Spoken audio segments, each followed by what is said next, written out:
era de estos estudiantes aquí en Zaragoza, yo tenía la vocación de curar el cáncer. Vale. Y entonces, después de Cambridge, con la posibilidad de hacer el doctorado en Barcelona, había un laboratorio que era tumores cerebrales. Y entonces yo, pues eso me llamó mucho la atención y empecé por ahí, lo que pasa que para eso tuve que hacer un máster de neurociencias también generalista y luego que la tesis la acabé diversificando también a entender cómo se forman, eso es muy interesante, cómo se forman las conexiones, el cableado, cuando nos estamos formando, eso es una movida, porque a diferencia de otros tejidos, en otros tejidos son como un puzzle que solo tienes que tener las piezas y colocarlas. Pero en los tejidos nerviosos tienes que tener las piezas, colocarlas cada una en su sitio, pero luego las tienes que conectar con cables, hay que echar el cable. Entonces estudié eso y ya a raíz de irte metiendo, es que es un tema infinito y, Claro. y le cogí el gustico y luego es verdad que a nivel de divulgación es un campo que tiene un buen equilibrio entre que llame la atención, tampoco hay tanta gente Y y... aparte que falta mucho por descubrir, ¿no? Sí. Bueno, Faltan... eso tampoco es tan bueno a veces, ¿eh? Porque te hacen preguntas y dices... Ya, ni idea. ¿Qué me estás contando? Se les da el bajón porque te dicen, no, esto pero tú has estudiado esto. Y yo, sí, pero... Yo me acuerdo, bueno, cuando salió el proyecto Brain en Estados Mm. Unidos, ¿no? Que lo dirigía o lo dirige una persona española, Rafa ¿verdad? Yuste. Sí. Que no sé si fue Obama, ¿no? En su momento, que impulsó mucho, ¿no? El hecho de estudiar el cerebro, porque es que Mm. hasta hoy poco se sabe, o poco se sabe, Sí, comparado con otros órganos, por supuesto. claro, si lo comparas es que yo creo que es importante lo que estás poniendo de comparar. Claro, si lo comparas con el corazón, o yo por ejemplo siempre hablo mucho del páncreas, porque me parece un órgano muy infravalorado, pero si lo pierdes, movida, ¿no? Porque la gente dice, no, el cerebro, te digo, bueno, el páncreas también es No, no, claro, importante. claro. Pero es verdad que si lo comparas con el resto de tejidos, nos falta mucho. Entendemos cómo funcionan las piezas a nivel individual, las neuronas, pero ocurre que las grandes preguntas del cerebro son sobre conceptos que son lo que se llama propiedades emergentes. Una propiedad emergente, bueno, ¿qué no es una propiedad emergente? Tú coges un reloj y tú puedes mirar todas las piezas del reloj y con todas las piezas del reloj, estudiándolas individualmente, tú entiendes la propiedad que tiene el reloj de dar la hora, estudiando las piezas individuales.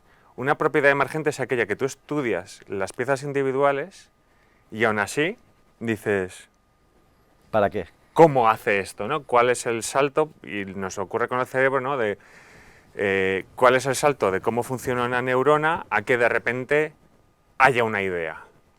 O la conciencia, todas estas cosas que se van entendiendo, pero sí que esto no significa que en algún momento no lo lleguemos a saber, ¿no? Pero, por ejemplo, un ejemplo es la memoria.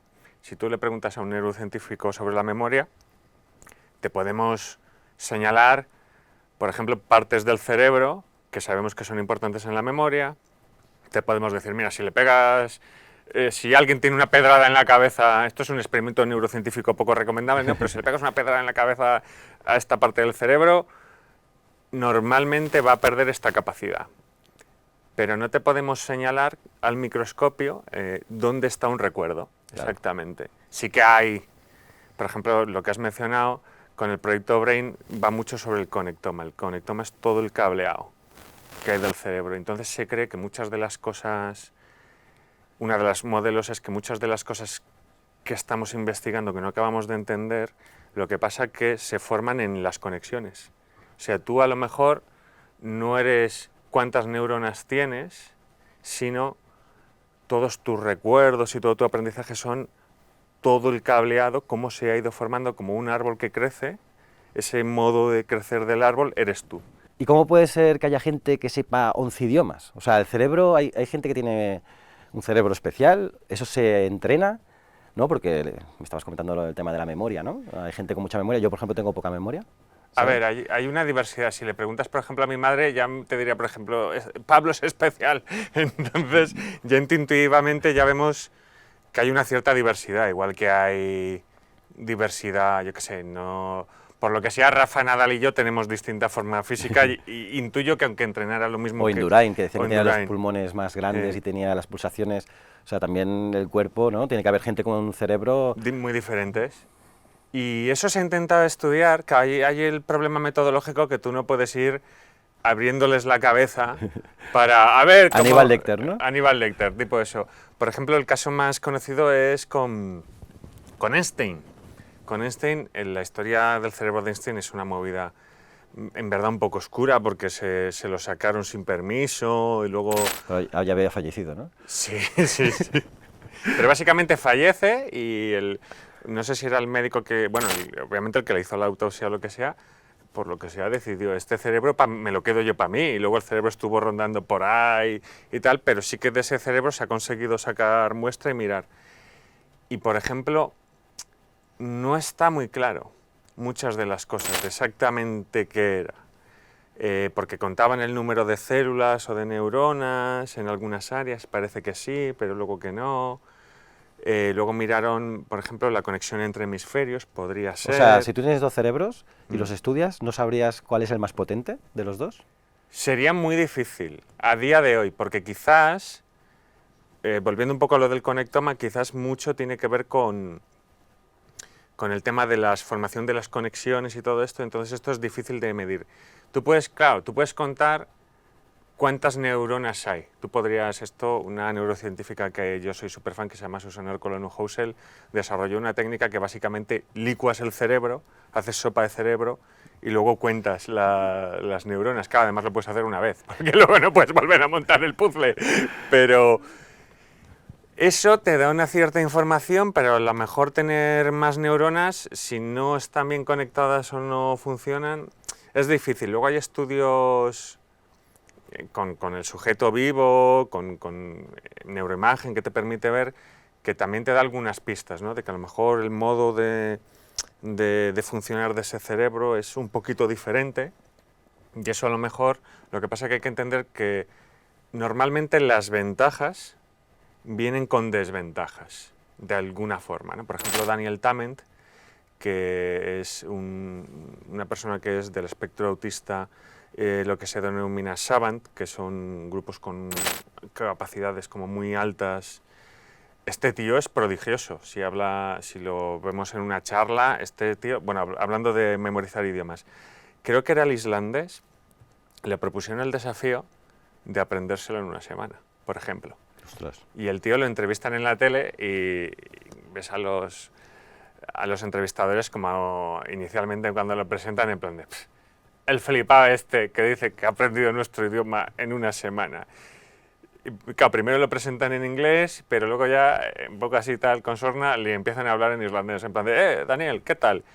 ¿Qué te parece el idioma? Y él empieza en un islandés perfecto. Bueno, pues me ha gustado mucho la riqueza fonética, no sé qué. Es verdad que me ha costado un poco aprenderlo en una semana. Es el tío que tiene, por ejemplo, el récord Guinness de memorizar los dígitos de pi, todas estas cosas. Tiene unas capacidades... ¿Y es autista?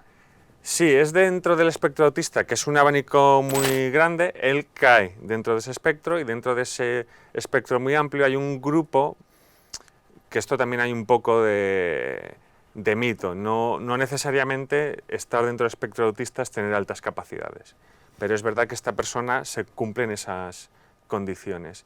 Y en algunos estudios que han hecho el de neuroimagen, por ejemplo, él tiene sinestesia. Sinestesia es cuando tú un estímulo que lo percibes por un lado, aparte, o sea, tú por ejemplo ves un color rojo porque tienes el estímulo visual de los fotones, de una longitud de onda y eso en el ojo, tal.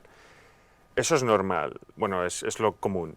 Si a la vez de esa luz roja, tú percibes la luz roja y a la vez escuchas sonidos, eso es una sinestesia color-sonido, porque tú ese sonido en verdad es que digamos casi hasta un cruce de cable. Tú no deberías escuchar sonido al ver una luz. Esto no es problemático.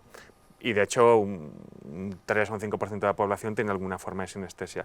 Él tiene, entre otras cosas, una forma de sinestesia un poco inusual, que es que él tiene sinestesia de forma y de número.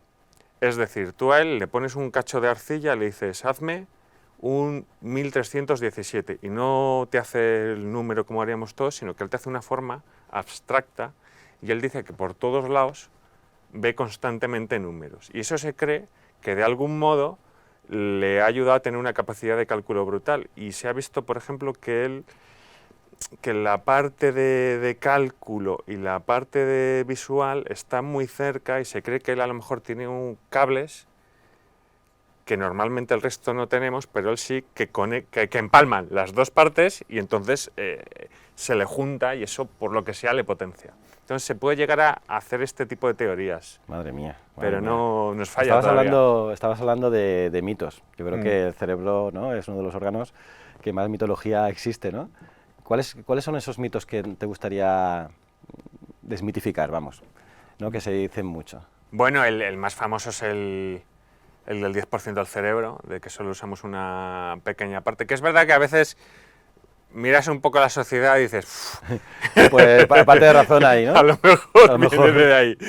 Pero en realidad usamos ya todo el cerebro. Otra cosa es, o sea, usamos todo el cerebro igual que usamos todo el bíceps. Eso no significa que tú no puedas mejorar el bíceps con entrenamiento o que unos... ¿Qué te parece mi bíceps? Hombre, es un buen bíceps, ¿no? Amigo, Pues no hago nada. No haces nada. ¿Ves? Diferente. Pues yo hago bastante y no se nota nada. Diferencias de nacimiento, digamos. Pues las capacidades luego se pueden entrenar. También hay un límite, también a veces con esto del...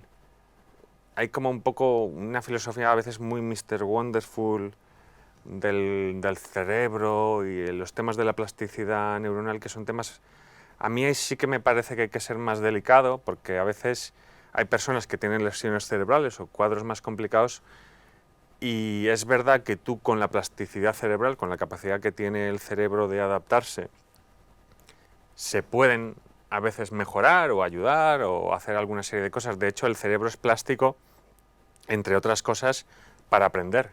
Si tú tuvieras un cerebro grabado en piedra que no generara nuevas conexiones, tú no podrías aprender nada. Pero hay un poco el mito de que, yo qué sé, cámbiate a ti mismo completamente con esto. Que esto es un viejo debate, pero yo que he trabajado mucho en biología del desarrollo, uno nace de una manera y luego hay que te puedes ir puliendo, ¿no? Pero si... ¿A qué te refieres? ¿Al tema de la meditación, el tema de cosas de estas? Que pueden ayudar y todos nos podemos... O sea, ya está, yo nunca voy a ser Rafa Nadal. Eso tengo que admitirlo, por muchas flexiones o tal. Entonces uno tiene, al mismo tiempo que tienes que ser consciente de tus capacidades más o menos y dentro de eso decir, vale, pues aún así quiero mejorar. Yo qué sé, tú puedes, por ejemplo, nacer con una cierta dificultad para las interacciones sociales, que eso puede ser más o menos innato, pero eso no significa que tú no puedas aprender y no puedas mejorar mucho en eso. Tampoco me gusta... Ahora, con estas edades que empiezo a tener, te cruzas con esta gente que te dice, yo es que soy así. Yeah. Y dices, pues mal vamos, ¿no? Sí, porque la verdad es que nada está grabado completamente en piedra, ¿no? Cajal decía que todos podemos ser escultores de nuestro propio cerebro. Y tiene mucha razón. O sea, tú a lo mejor de una escultura de un hombre puedes perfilar y cambiar, ¿no? Pero no puedes hacer una estructura de un pulpo, ¿no? A partir de una estatua de un ser humano. Va un poco por ahí.